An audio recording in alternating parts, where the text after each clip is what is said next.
We're going to go and talk about youth empowerment training. So those of you who are in the youth group, this will be very important for you. Kushie ama kubali wenye bangali kimo ile age ya bujene ye anataka presenter juu ya autonomisation kujitegemea mubajeni ndio anapenda aongelea. I want to talk in broad terms about, well, how does youth empowerment come about? How can we be purposeful in empowering the youth, and specifically around ecology, biodiversity, community development? Asema apenda ongelee aenjo tutafanya bajeni baanze kujitegemea wao peke na importance ya bajeni kujitegemea mu community.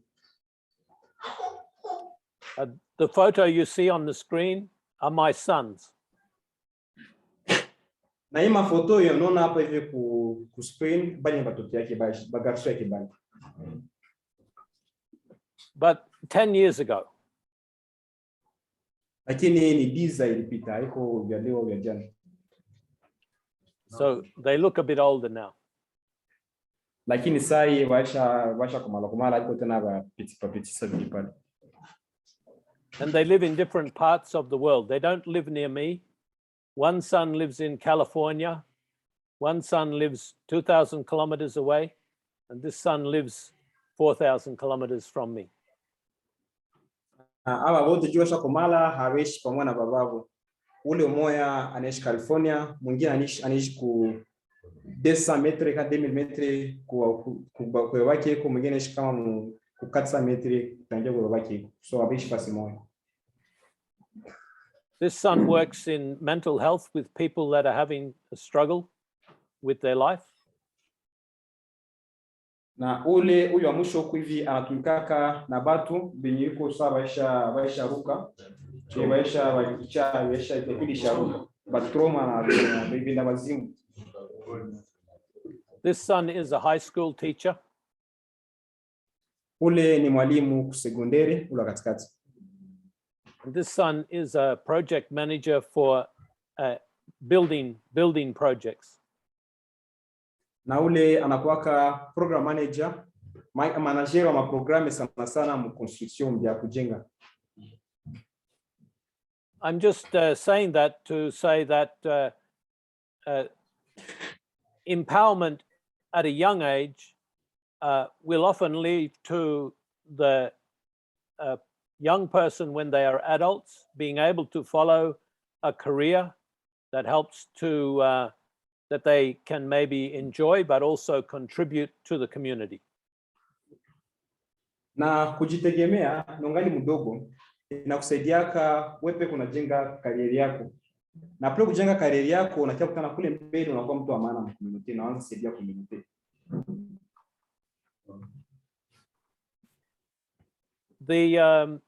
So when it comes to youth empowerment training, I want to talk about two age groups of youth, and the first age group is what we call youth, and I'm going to use the idea that youth is 15 to 25-year-old people, more or less.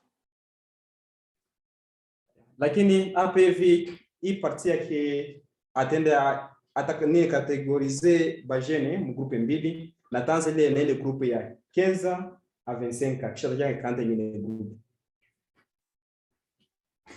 Empowerment comes about by knowing what is my responsibility in life. In other words, for the youth to know what is their responsibility in life, that is the source of empowerment. Na source ya kujitegemea ya kwanza inakuwaka jene ndio kunajiuliza responsibility yangu mu maisha, responsibility yangu mu community ni nini? Ndio inakuwaka source na fondation ya kujitegemea. An empowerment training program therefore starts off with that the youth are responsible for their own training and education. Na kabi nini marole bajene banapasha kuwa ba responsable ya manini ma training yabo na education yabo bopeke. Maki wewe peke unajitrain na unajisomesha wewe peke hivi, wewe unapenda usome, unapenda ufanye. This doesn't mean you can train yourself, but it does mean that in your mind you will be able to look around and see, oh, I need to learn about this, I need to train about that, and to seek out how you can get your training and education. Lakini hii haimaanishi bakisema sio wewe pekee ujisomeshe, wewe pekee ujifundishe ile makazi. Haimaanishi aseme wewe pekee unasema mimi pekee nakuwa jigaramia, hapana. Kujifundisha unaangalia pembeni yako, mimi nataka nikue hiki, mimi nataka nifanye hiki. Unaangalia aiza consulter wengine au aiza consulter environment unaishi yamo, juu angalie nini ndio unataka na nini ndio unafaa ufanye. The second responsibility is that you are responsible to consult with your elders. They might be your older brothers and sisters, your parents, your uncles and aunts, grandparents, and the community leaders.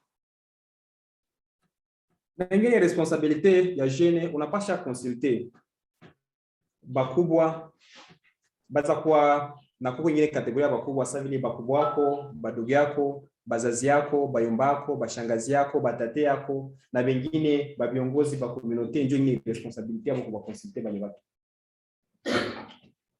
And perhaps in that you will develop an ear for hearing people who got wise advice for you. Na ile inakusaidiaka, inafungula masikio ya kusikiliza maneno ya batu wenye biko na maneno ya busara na maneno ya kuendelesha kule mbele. Also, these are the people who you will be able to request that they help you to solve your training and education needs. Na aba watu tu, na ni aba watu ndio wanapaswa kusaidia juu angalie kama utafikia mwele lengo yako ya kujisomesha na kujifundisha na makazi ya kusaidia. And within every community, there is often a lot of knowledge and a lot of skills and people who can teach you some things. Na mwaba banjua chakutana mu ni community yemu kwa watu benye bateza kushauria, bateza kufundisha, wanaweza kusaidia kule mbele. And often what is missing is a little bit of organization from among the youth to bring the resources from the adults to themselves to assist with that training. Na hii ndio kitu yenye kuna kosekana mbajene ba mingi. Kuangalia ayenje tosha ile ma resources ku watu wazima au ku wazee juu na nyie ikie wasigini sababu bajene. And I understand there is a youth group there, and that maybe some of you, Samuel, you might recognize that this is what your youth group are doing to some extent.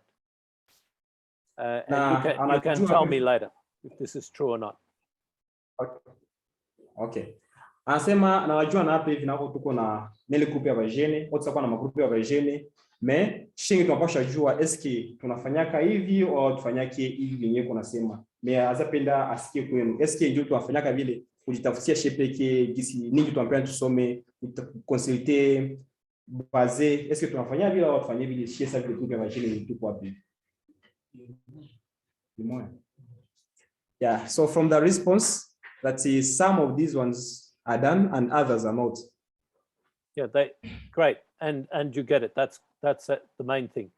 Now, one thing that is often we in the West, or maybe not there, that we miss out on from our youth of this age group is that the 15 to 25-year-old youth themselves are a powerful resource. And one of the areas that they can be very powerful in the community is actually facilitating and accompanying the empowerment of younger youth that we might say are 11 to 15 years old. Na hii ndio nakwaka group ya bajeni inakwaka ya maana na baweza kuwa ni impact sana kushanje bine bajeni bali bajeni tangia kukenza mpaka 25 juu bale juu batasaidia kufacilite na kuaccompagner bengine bajeni sana bale biko mwele group ya 11 mpaka 15 kuwasaidia nao wafikie kweli ajia wa kufacilite ngine makazi zikumulete. So it takes a little training. However, with a little training, youth can become very good at accompanying the empowerment of junior youth, and also even teaching and guiding children that are younger than that. Ya na hii aba bakitolea vile zasaidia ile sana ile accompagnement ya ile ya bale vingine bajeni ba ile 11 mpaka 15 na kuwafundisha na kuwajide nini wanapaswa kufanya nini wanapaswa kufanya. You might think of that as your responsibility, or you might think like, oh, maybe one of my responsibilities is for the development of the children and junior youth. Na unapaswa anza juliza ile kama eske hii muhimu responsibility yangu mimi najua kama niko ni responsibility ya kufundisha na kugide bale wa jeune bangali kwa ile age ya ba junior ya 11 ya 15 maki mpasha kwa unajua mwa responsibility yako kwa nyingine ile responsibility yao ya kufundisha na kubagide. And the fifth area of responsibility for youth is actually the being able to lead community development projects yourself. Na responsibility yako ya tano ni kuangalia aenjo ya kusaidia na wewe kuongoza ma projet ya development mu community. Put together, there are some training programs in the world that are organized to help to train youth how, I guess, the processes of how do you do all these things. Na ukitia vyote fasi moja kuna kama programu kuna kama training dunia zenye zinasaidia au zinafundisha bajeni sana aenjo ya kufanya hivi au zaidi ya vingine vitu mu community au marole yao. It might look like a lot. It might look like a lot of work. Asema hii sasa mwa utaziona sasa vile ni kazi ya mkubwa. However, with the correct training and assistance, you will find that actually this is quite straightforward. Lakini ukifanya ma training ya mingi ukipata baki kugide sana kama ni programme au ni activity yenye haikuwa tena mkubwa sana vile sasa kisio na wazia. Now I want to talk specifically about the junior youth who are between, let us say, the ages of 11 and 15 years of age. Na pia alipenda sana aongele tena juu ya bajeni biuko katikati ya 11 na 15. We can all impress upon this age group of children that they also have key responsibilities in the community. Na hapo hivi itatuonesha kama aba nao biko na responsibility na uzamana sasa mpasha kufanya mu community. They also have responsibility for their own training and education. Nao biko na responsibility ya kujifundisha ile makazi na juu education yao.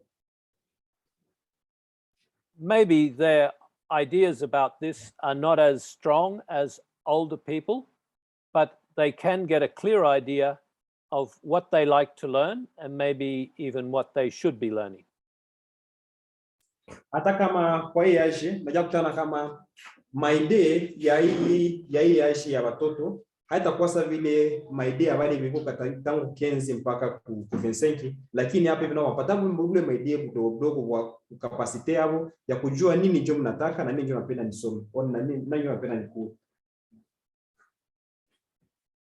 They also can and should be encouraged to be consulting with their elders, their older siblings, parents, uncles and aunts, grandparents, and in this special case, their youth facilitators.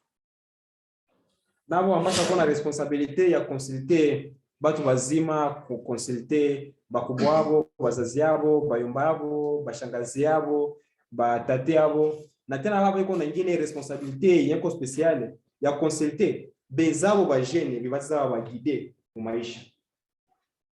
Again, they can be encouraged to develop a hearing for wise advice, and youth facilitators can be a key group of people who are able to encourage them to have that hearing. Na PV bambasha shauriwa na hii nyingine group ya vijana bambasha shauriwa kama inafaa aba batoto ba 11 mpaka 25 sana sana basogelize kwenye nyingine group jo wasaidie kufika wale juu aba jo wapasha sogelea sana tunataka wale wengine. The junior youth naturally look up to the youth facilitators. Juu aba bebiko tangi 11 mpaka 15 sana sana macho yao sana angaliaka bali bebiko tangia 15 mpaka 25 ndio wanafanya kama ile vile wanafanya kwa sana sana au watumulia macho biko naangalia. Often they will listen to the youth facilitator better than they will listen to their own parents. Na sana sana wanapenda kwanza wasikilize hapa vingine vijana ndio wanafanyako ndio wanapenda kisha prepare vingi sana sana waendaka wanasikiliza wazazi yao nao. And I am a parent. I know many of you are parents, and so we are probably sharing some experience of life with our children at this age when they are wanting to strike out on their own, and maybe they don't have too many skills, but they don't listen to us very well. Najua hapa hivi sana sana bamingi hapa hivi ni wazazi na nisani hapa hivi tuko wachangia experience ya maisha. Sasa tunakutana kama watoto beko moyaje hapa hivi. Mara mingi kunyuma wanapendaka bajirevolte juu ya age na sasa mwa habari ile maujuzi ya mingi juu kufanya vitu lakini tunakutana kama mtoto kwa age anapenda aanze jirevolte kunyumba. And so youth facilitators, trained youth facilitators can be very powerful in their life to give them guidance and get them on the right path. Ndio maana hawa wengine wajene benye biko na ujuzi baza kwa watu wa maana kusaidia watoto nabo kuonesha njia mzuri na njia kufuata maisha yao.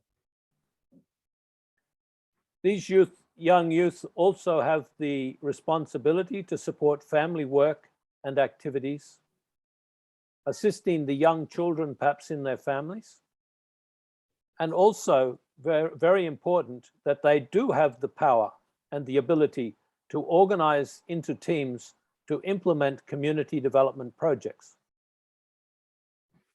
Na watoto biko na kazi ya kusaidia makazi za kunyumba, kusaidia wengine watoto na kujikaza kwa na jingiza ma equipe au ma association ya kuangalia jinsi ya kuendelesha makazi ya development community. Again, sometimes when I write a list like that, I'm thinking maybe it looks like a lot of work for young people. Sana sana saa anaangalia hivi mara mingi batoto sasa vile bali wadogo wanaona mbona kazi ya mkubwa yesitiwezi. However, I can assure you that with the proper training constructs, this becomes a little bit like the pictures that are shown on the slide, a joyful part of their life. Lakini ataweza basirika kama hiyo zitafanyika kama tunaangalia kama tuko na ile ya mzuri na kama tunafuatilia hivyo. Sasa vile ukiangalia ile foto kule vile ili mzazi yeye peke yuko na guide na kufundisha watoto yake juu ya kufanya vitu maki unataka bali watu nao wanakuwa biko na enjoy ile presence na ile ni uongozi ya wazazi yao peke. So as an integrated youth development program, the two features, the youth program and the junior youth program, fit together in a full development of young people. Na kuko maprogramu zenye ziko za kuintegre bajene na itangalia sana sana bitu wenye viteza ile maprogramu ya sana sana ya wale batoto yuko tangile 11 a 15 na wale wengine yuko tangia 15 mpaka ma 25. Maprogramu gani ndio tuwazafanya juu ya kuangalia ya kuintegre development ya community. And there are about 5 important features that you will see in this overall program. First, that the 15 to 25-year-old youth attend a training in being junior youth empowerers and community project developers. Na bako vitu vitano vitongelea, ya kwanza ukiangalia kwanza kama uko kwa ile age ya 15 a 25 unapaswa angalia gisi utafanya mafundisho au utajifunza juu kwe na we jene wa kuangalia gisi ya kurenforcer au wengine watoto au wengine wa jene biko mwingine age juu na ya tena unapaswa angalia gisi aenjo utafanya ma training juu angalia kama utakuwa partie ya development ya community. And this is not separate from the actions. So the training and the activities as empowerers and project development go together. Juu unakamata kama activity training na ma projets ziko za community zote zinaendaka ni munjia moja, juu zote zinabibana. The youth training, therefore, is also through the experience of guiding junior youth through their empowerment training program. Na hii mafundisho ya kufundisha wale bajene sana inapitiaka ku experience ya kugidia wengine bajene bibangali badogo juu kuangalia gisi aeje wazajitegemea ma training ama ma programme zingine ziziko mu community. Those youth leaders are trained in facilitating teams of youth and junior youth in designing community projects together as a team. Na aba bajene bigo mu 15 25 wanapaswa fundishwa aenjo ya kusaidia hii nyingine ekipe ya bajene sana sana bajene wangali wa kidogo juu ya kuangalia gisi ya kuchapa ma projets za community. The youth program is also integrated with community leadership. That is the leadership that you see around you here today through consultation and friendly relationships. Na hii maprogramu za bajene zinapaswa kuwa integre na uongozi ya community kupitia consultation na burafiki ama ile relation ya community.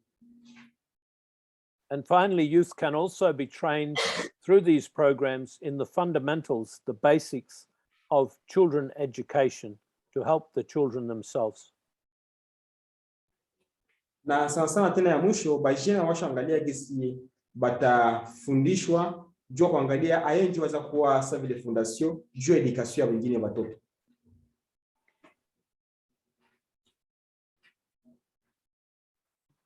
Right. Now, just a little bit about how this might lead to improving the biodiversity of the land, the flourishing of the agriculture. Na sasa hapa tunapenda angalia okay. Après vyote vishafanyika, hii activity ishafanyika. Haya ndio hivi viteza saidia kuongoza juu ya kuangalia kisi ya kuameliore biodiversity na mazingira yote kwa pamoja. Youth empowerment training is based in the ethics of community and natural ecology. Hii enseignement ya ba jeune sana sana inakiaka angalia zile masheria za community na yengine mabitu yenye viko nature mu ecologie sana sana juu ya mimea ya miti ya watu na vile vingine. Mais sana sana kaangalia juu ya sheria ya community na entraînement ama enseignement ya ba jeune. You could look at this as having 4 characteristics. The first is that service and contribution to your community and even to the world is the primary attitude of a good life. Lakini ukiangalia hii parti iko na ma characteristics ine. So ma karakteri zao ni wingi. Ya kwanza, service yako na contribution yako inakuwa kitu ya kuonesha kama uko na nia mzuri na maisha mzuri. The second is that education and training supports how we can be of service to each other. Na yengine, education na ingine mafundisho inajuaka tusaidia tuangalie aenjo tuza kuwa service kwa mwingine, aenjo tutafanya ile service kwa mtu mwingine. Thirdly, that consultation, our decision making together, our communication, our ability to work in teams is a primary skill that youth can learn. They can become competent. And then, as we all know, we continue to master this over our life. Na ingine kitu kama unapenda uendelee na ile experience, uendelee kukua forum ndio unafanya, unapaswa jikaza, unakuwa na consulter au unakuwa unafanya decision pamoja, communication na kutumika mu groupe au kutumika sasa vile equipe. Jua pevi hivyo unajifunza pevi na inakusaidia hivi vinabakia mwe maisha yako yote. Unakutana kama ile experience kwa consultation, communication na kutumika na wengine inabakia ujuzi yako mwe miaka yako yote. And finally, that service, the practical The practical participation in community is the source of inquiry, our questions about how to become a better community, which also includes the preservation of the ecology and the natural resources we rely upon to do our best farming and to have the best future. Na ingine service yako au participation yako ni question yenye inapaswa kuwa kila mtu anapaswa jiangalia, kujiuliza juu kufanya community yenye bien ama community kuangalia jinsi ya kuboresha community. Na sana sana hapo tunapaswa angalia juu ya kuangalia jinsi ya kulinda ecology na nature na mama resources ziko nature mu community. Juu hapo zinasaidiaka kufanya pale unaishi ama kufanya maisha yako ya mbele kule inakuwa mzuri.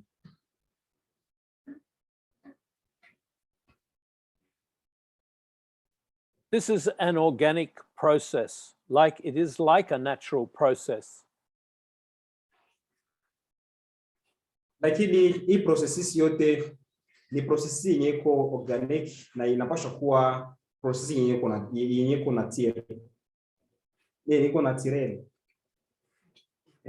As youth become well trained in your fundamental role, your responsibilities, many benefits accrue from that. You will have a Go ahead. Na saa bajene banakuwa basha jifunza vile banakuwa kabiko na ingine kazi yenyeko sana sana ya mkubwa sana juu ya ma community na juu ingine maendeleo. You will have ensured that the junior youth are also developing into youth, young adults. Na kule mbele unataka kama tuko ile assurance ya wale bajene bale ba junior watangia 11 mpaka 15 na wanakia kule mbele wanakia developer na wanakia bale kwa sababu vile bajene bale ba tangile 15 mpaka 25 wanataka kama jule processus na sedia watoka hapo na wanakia hapo. And by that I mean responsible people. Ya kwa kifupi ile inamaanisha kuwafanya wale nao bajene wengine wanajua kutana kule process. Ile wale bajene wa kidogo wanakuwa bajene wiko ba responsable. You will have ensured that the community has benefited from your high energy, your enthusiasm, your spiritual and intellectual flourish abilities. Na kule mbele unajua kutana kama community inafaidika kwako ile energy yako, inafaidika kwako ile kujituma yako au ile nia, inafaidika kwako ile esprit ya kuitumikia na ile akili yako ya juu ya development ya community. You will have found through experiencing many activities and consulting with the elders a life direction, a career. Maybe it is farming, maybe it is something else that takes you forward from Nakavali even, that best suits yourself. Na kule vile utakia kutana kama kupitia experience ya activite za mingi sasa mtakuwa kwa participate hapo mbujene yako kupitia ile consultation wakati yako ya ujeni kuconsulter watu wa mingi na kutumika kwa magrupe inakupatia direction ya maisha yako, inakupatia career yenye wewe unahitaji na yenye inafaa juu yako na juu ya maisha yako. You might be the person in Nakavali who starts something completely new. Utaweza kuwa sasa vile unaisha kwa vile kivale, lakini unaanza kitu kisha unajua kutana kama kule mbele unakutana kama unafanya kitu unakutana kama inakufanya hata mtu mwingine mwenyewe haiko vile jiso.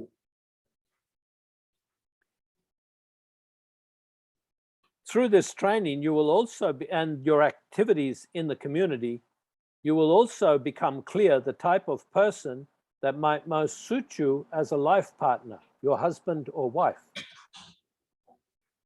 Na juu ya makazi yako, juu ya kufanya hivi vyote, unakia kutana kama kule mbele, unakia pata mtu sana sana mwenye anakufaa. Mtu sana sana anapaswa kuwa partner wako maisha. Aza kuwa mke wako au mume wako juu ya hii makazi tunafanyaka ile bidii ile makazi tunafanya mkommunity. Unakia pata kule mbele mtu mwenye anafaa kuwa bwanako kwa bibi yako mkommunity. But particularly when youth work together in teams, they learn each other's true character, true nature. Sana sana bajene bamiye mukitumika mu groupe au mukitumika mu kikundi, unayakutana mu groupe ya bajene unakiaka uko nasoma, kila mtu uko nasoma mwingine. Na kisha unasoma mwingine ndio uko najua tabia yake na uko namjua yeye. Papa anaja kusaidia kufanya show mzuri, kupata bibi mzuri, kupata bwana mzuri. And so from there, you are all well to set up to go forward into a full adult life. Na sasa ushapata ule bibi kabisa mwenye anafaa, ushapata bwana mwanafaa, inajua kusaidia kuendelea maisha na pale vile sasa unakuwa ushakuwa adult sasa ukamilika mu maisha. Thank you. Merci. Ndio kwa kupenda presenter. These two young women are my nieces by marriage. So they are Chinese because their mother is Chinese. Sorry, repeat that. These two young women in the photo are my nieces actually by marriage. Their mother is Chinese, but so they look Chinese, different from me.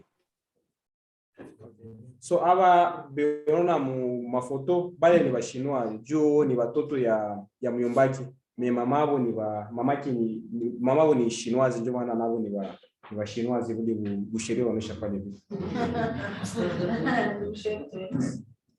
This niece is now working at the United Nations in New York, where she has some responsibility for worldwide conversations with youth and women. Huyu kwa mwisho anatumika na UN. Anatumika na UN sana lakini anazoea makonversation juu ya bajene na juu ya banamuti huyu mwisho. But she grew up here just up the road in a little town of 1,000 people. Me alikomalia Australia mi muka vile ka kidogo kenye kwa mwato mwe mile ya 2000 njoko ya kumalia mpaka fike kule vile. I think maybe I'm further from New York than you are.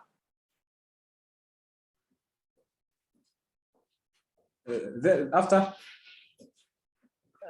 Never mind. Just say, I'm saying this just to say that whatever your circumstances are and whatever you believe of them right now, and wherever you live, then you may, with aspiration and some support, be able to move as to wherever your full potential is realized.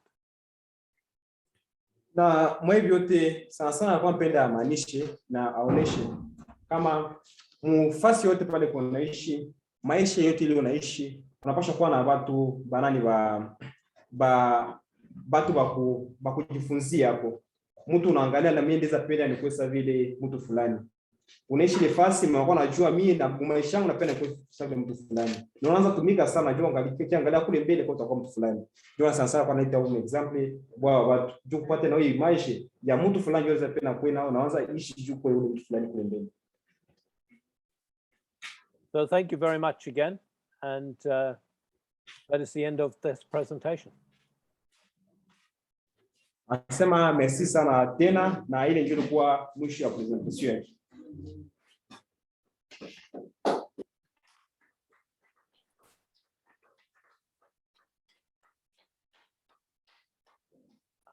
If there are any questions, I can take a few questions, Mzili.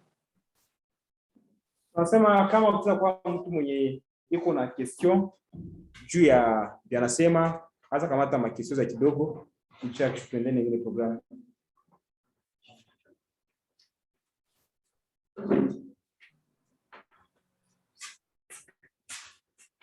There's a man at the back. So there is, yeah, there's one hand there.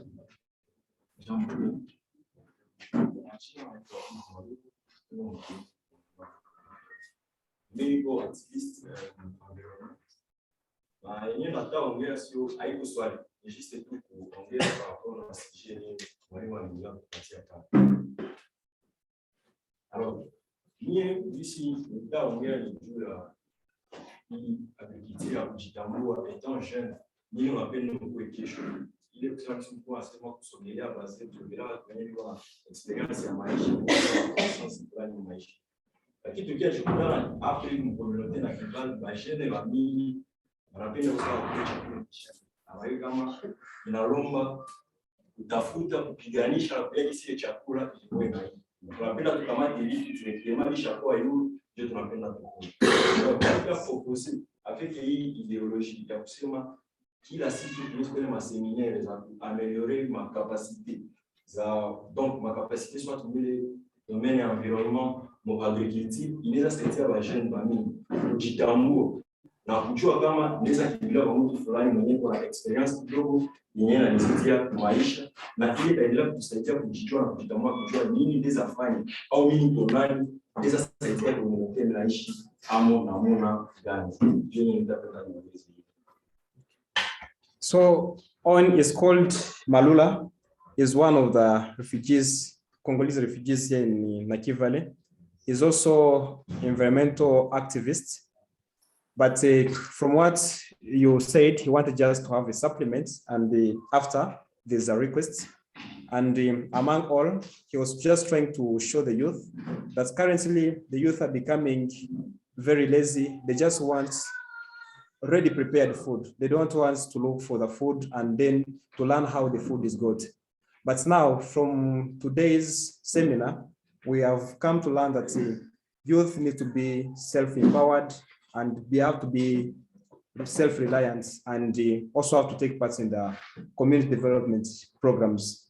But among all this one will enable them to identify who should I consult, when should I consult him. It also help to the youth to identify their potentials in different fields. Let's be environment, let's be agriculture, let's be education. but it will be through organizing such seminars and some other things that will enable people to identify their potentials and their respective fields of interest. But then his main request was, if we can continue organizing such, so that it can help the youth also identify the path they want and probably what they have, the potentials that they have in them. Yeah, thank you very much. I mean, raising all the good points. It is,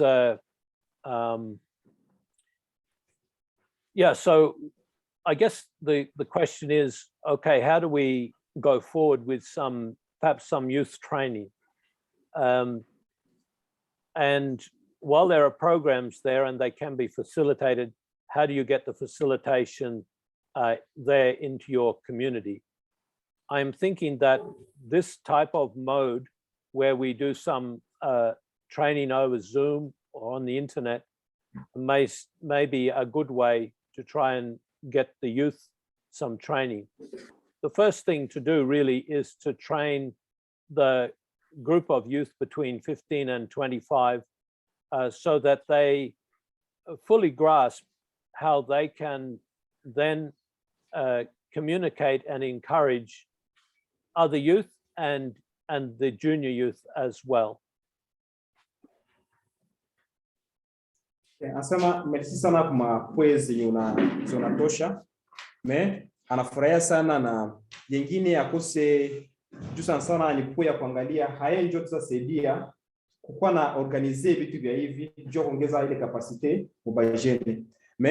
Wakati kama hii maseminari hivi sasa kwa na organize après kuorganize na kiasaidia sana sana tunajifocus kubajeni biko katikati ya ile age ya 15 mpaka kwa 25 juu ile age na kiasaidia hawa bakikuwa na capacity nyeko renforcer na kiasaidia hata ku renforcer wengine watoto biko mwingine groupe ya bajeni ataingia 11 mpaka na 15 ndio wakifikia kwa ile age na washakuwa responsable na washakuwa fort, lakini kuangalia kisi angel kuwa na facilité na kuorganiser maseminaire sa vile ya ku renforcer les capacités ya bajeni. So maybe some of the youth that are here today, maybe Samuel yourself, you might just make some comment about whether you think having some additional training is a good idea, or maybe you might have access to training already, if you could let me know. Now, anasema saya wanapenda ide sai na msheshie. Anasema anaona previous sura ya Sami, ashamona mara mingi juu ashakuwa tangia mwanzo anajua participate. So Sami anakuuliza alikuwa anapenda wewe umpropose na umpatie. Unaona ile idea yeye ya kwa organize ile ma training ya bajene na ni siku gani na wakati gani umpatie kale ka image. Unaona ile nini ile suggestion na uza propose siku gani au ma formation zaidi za bajene ndio zopenda tukara propose. Mage siku na zaidi. Okay. Nisitama wanipaka oli. Anitasema ni mzuri kuziorganize na zitatusaidia sana sasa kwa bajene kuangalia jinsi tutajenga kapasite yetu na jengine na kufungula ma connection mbalimbali. Juu ya siku samedi ndio inaweza siku ya mzuri ya kuwa na organize na zikuwe ma training za zinahusiana sasa leadership, entrepreneurship, business management na gisi ya kuongoza tu make projet vile vyote. Yeah, so this is Samuel, and for him, he's in love with the idea of always organizing these youth seminars, which are facilitated, because it will help them one way. It will help them in a capacity building, and they help them also to identify their potentials. Secondly, it also helps them to open connections with different speakers and listen to different experiences from different people all over the world, because we just can be having different speakers. And then for him, he would propose if can be organizing such seminars, especially on Saturdays, because that's when most people are in weekend and some other people are not all that busy. So he would propose to be organizing them, especially on Saturdays. But the main topics should be, we should be looking at topics like leadership, entrepreneurship, project management, evaluation and monitoring of the activities, and such related activities, so that people can know their full responsibilities and what they should do to the community. Yes, as I said, there is a type of program that is not too difficult, very straightforward program, so that any youth could be able to participate and respond immediately in action. And so what I would need to do, what I could do, and I'll talk to Marius and the team a little later on about how this could happen as well, is see if I can find some youth facilitators. I could do some of that work, but I'm a little bit older than a youth now. So sometimes it's good to have someone closer to your age. So we'll see what we can do there too. Anasema ni mzuri kuifanya vile na tangala kisi atongea tutakiongea na majusi ni kipi yake ya free. Mesana sana habiku vya mkubwa sana kufanya ni bitowezekana. Atangala sitonga yeye kwanza kazi atafanya sai. Just wana aisha kuwa mzee kisha kuwa mingi. Sasa more experience yeye utasikia kwa yeye mzee haitakuwa sasa vile utakamata maneno yenye zako chini atongea. Sumaya tutafuta kwanza bajene baweza tukua na kwa sababu ba facilitator ba training tutakuwa nafanya za bajene tuangalie super organiser mais ya atapenda kwenda kwa president atakuwa penda tafute mwingine jene njoo kwenda sasa vile atakuwa president tutakuwa nafanya. Of course, once there is the fundamentals, once there is the basics, and youth have the basic training, we can always build on top of that some more sophisticated training, advanced training. Nasema sasa tutakuwa na ile fondation ama tutakuwa na ile fondation mbali ba jeune pale sote tena developer nyingine ma training tena gani ndio kuongezea kuzidi tushafanya na tuangalia nyingine nini ndio kule mbele sasa tutafanya sasa ba jeune tuanze ile fondation na tuanze kwanza pale vile vitu vipo necessary ba jeune. And actually you might have the people who can give you the advanced training right there in Naka Valley. Often it's the basic training that is difficult to source. Na kutaka kwa nyingine option ya kutafuta bengine watu sawa ba facilitator au mumu na kivale panakuya bana ba facilitate training na kuangalia kitu ya kuorganize ma resources maki mwa nini parameter mbili.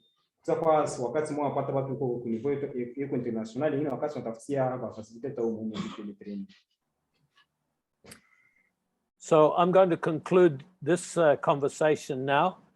Yes, as you see, we have something now that we can take some action on as well. And so we will be able to get back to especially the youth there at a later date and let you know what we are able to come up with in regard to developing some training program of that nature.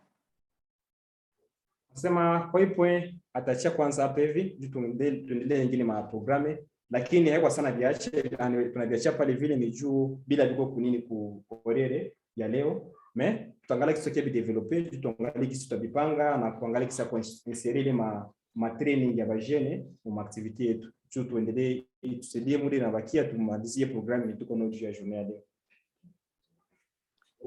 Mimi nataka tu intervenir kidogo. Kufatana na programme ya bajene iko déjà lakini tulisema parce que majorité ya beneficiaires yo na watoto na bwana bajene na hayo kila jeune ndio analimaka mais jeune sasa kwa ningine ujuzi haiko tu ya muhimu na ile ujuzi tukapenda tuingisi tulisema umoja na ile response na yua umoja ndio kusema nini na tuangalia connectivité gani ya bajene pitia ile renforcement capacité yao parce que ça quoi m'a échangé na iko parmi ma programme mais je crois que journée internationale ou journée iko na calendrier ya programme yote ya mwaka akiangalia les 12 août iko journée internationale iko consacrée pour bajene mais kufuatana na ile na kupatia ile programme parce qu'il faut wale speaker baanze patikana surtout bajene Bana wajene na Ulaya wajene liko ndio ukipi. Mais ndio tutaangalia kama niveau ya kule watapatikana na niveau ya watapatikana vile viko ile ujuzi fulani ndio wataweza intervenir. Alors le problème itakuwa inséré na msukumia. Yeah. All right, Owen. So Marius had some complementary suggestions on top of this.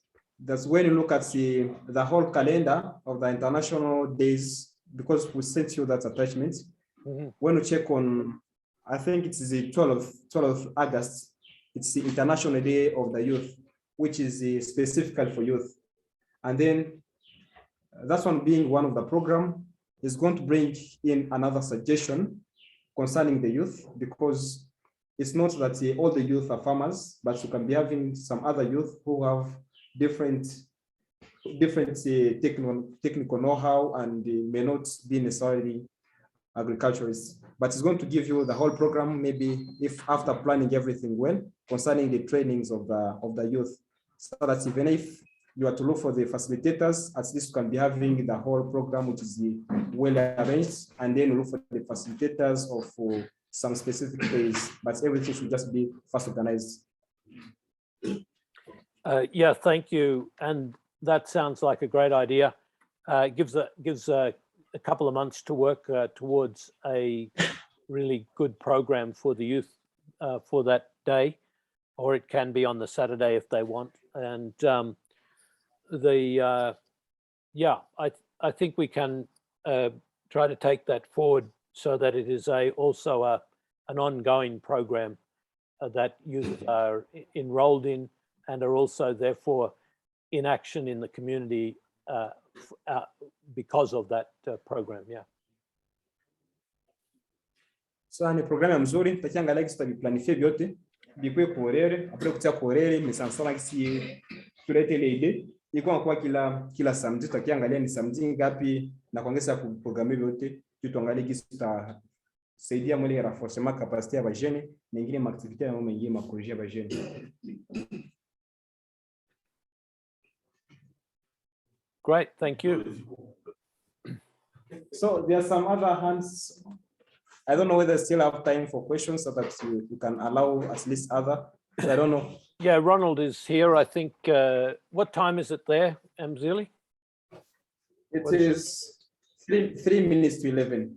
Yeah, so Ronald is here for 11 o'clock presentation. So we have time for one more question probably, if you want. Nasema mwingine iko atapresenter na 11 registre, tuwakia na 3 minutes juu saa yake ifiki. Mais hasa kama hata question moja juu ya hii 3 minutes ya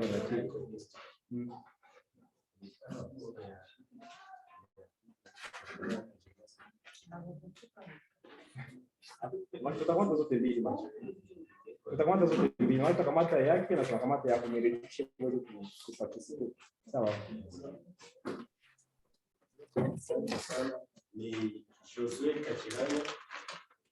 So it's called the Joseph.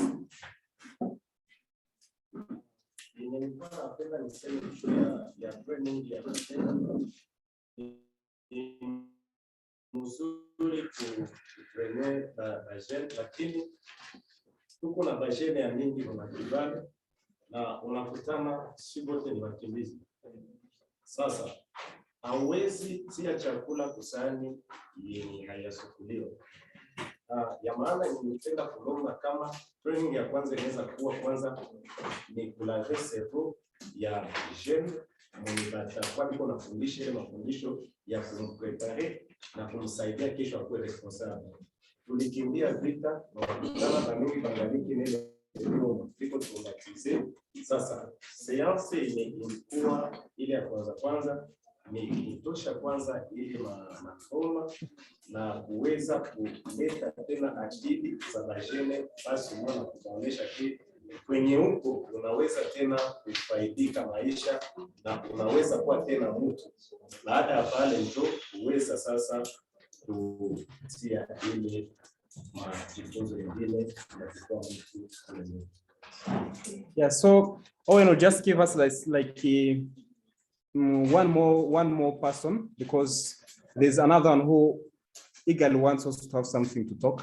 But Okay. now the previous speaker was like, it's like a suggestion that in Nakivale, we have different youth who come from different places, the way you know the historical background of Nakivale. And most of these ones, because of the life experience and some changes, most of them are traumatized. So to the request therefore, the first training to be specifically to clean their minds and to show them that there is another hope, despite all that you went through, there's another hope. So after building them in that, and after cleaning up their minds, then you can continue with other topics. But this is the first topic, if you are after planning everything well, be about that one, of cleaning up the minds of the youth, and then you can continue with other programs. That was his suggestion. Yes, thanks, Joseph. That's really a very good and important view to take, because I think what you are saying is it is very difficult for any of us to go forward if we are kind of suffering inside.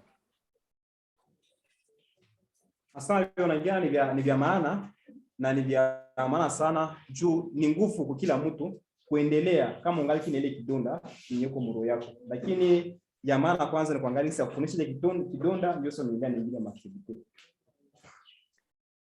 I agree this is an important thing. So I will need to have conversations with people I know who are more expert at this type of thing, to make sure that if we do approach youth and trauma, that we are able to do it in a very safe way for them, so that we don't add to the trauma, but we are actually, as you say, clearing it away for them.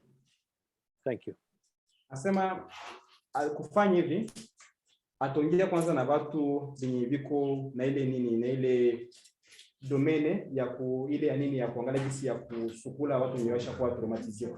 Hapo kuongea nao anajua ile itatupatia au itatusaidia tukue na mafundisho mzuri kutoka kwa mtu na experience mwele domene ya vile. Tukipatia endelea na vingine. So there's one more hand, Owen, if you can just give us some time. We know it's Sure. already 2 minutes past 11, but let's just allow this woman. Thank you.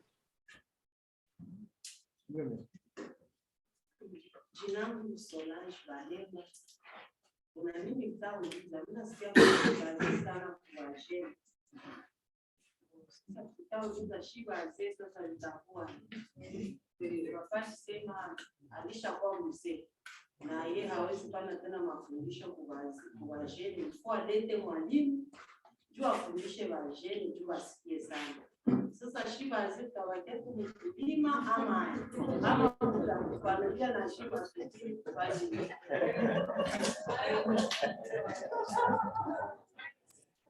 So Owen, here is the question that we're just hearing. We are concentrating on youth, though we have some beneficiaries who are not youth. And from what you said, you're going to look for a youth facilitator to facilitate the youth.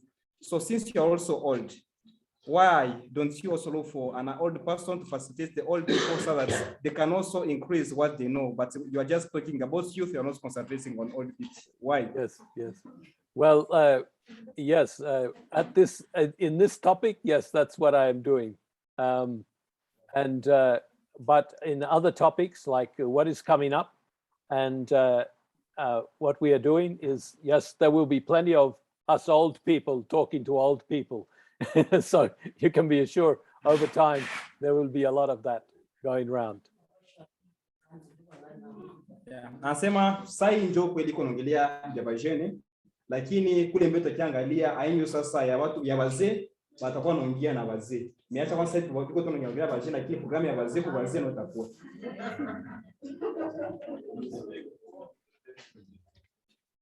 Do you have great? Do you have Thank more you. time, Owen? Or Was there something extra? Somebody else?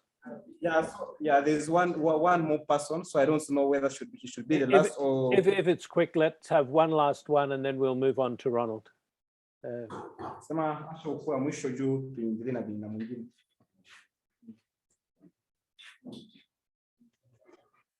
Na mimi naitwa Kajina Pastor Jean Marie Fernando Changeli Mbura. Na shukuru kwa hii mafunzo ambayo tunapata. Lakini mimi nataka kuongea kuhusu vijana. Vijana wa leo hawataki kujitegemea. Na vijana wengi wanabaki tu hivi wanakuwazia mikono. Wengine wanawaza labda kama baba wao wanatumika wanapotea kwa hiyo mali ya baba wao. Basi kwa hii mafunzo wanasema mafunzo ya shule kama wanababeli masepo kwa hiyo kama deja wanapaswa anza kwa shida hiyo itakuwa nzuri sana ili tuendelee haendeleshi kabisa la kategoria ya bashe inaweza kusaidia mzuri sana. Jua jeni wengi hawataki kutumika na kuwazia mikono wanawazia mzetu ndio wanapaswa kuonjesha. Sawa. Okay, Owen is talking. Sekiasi ya malisi. Unaona wanaitwa distraction ya makundi, madrogi, ya banamuke.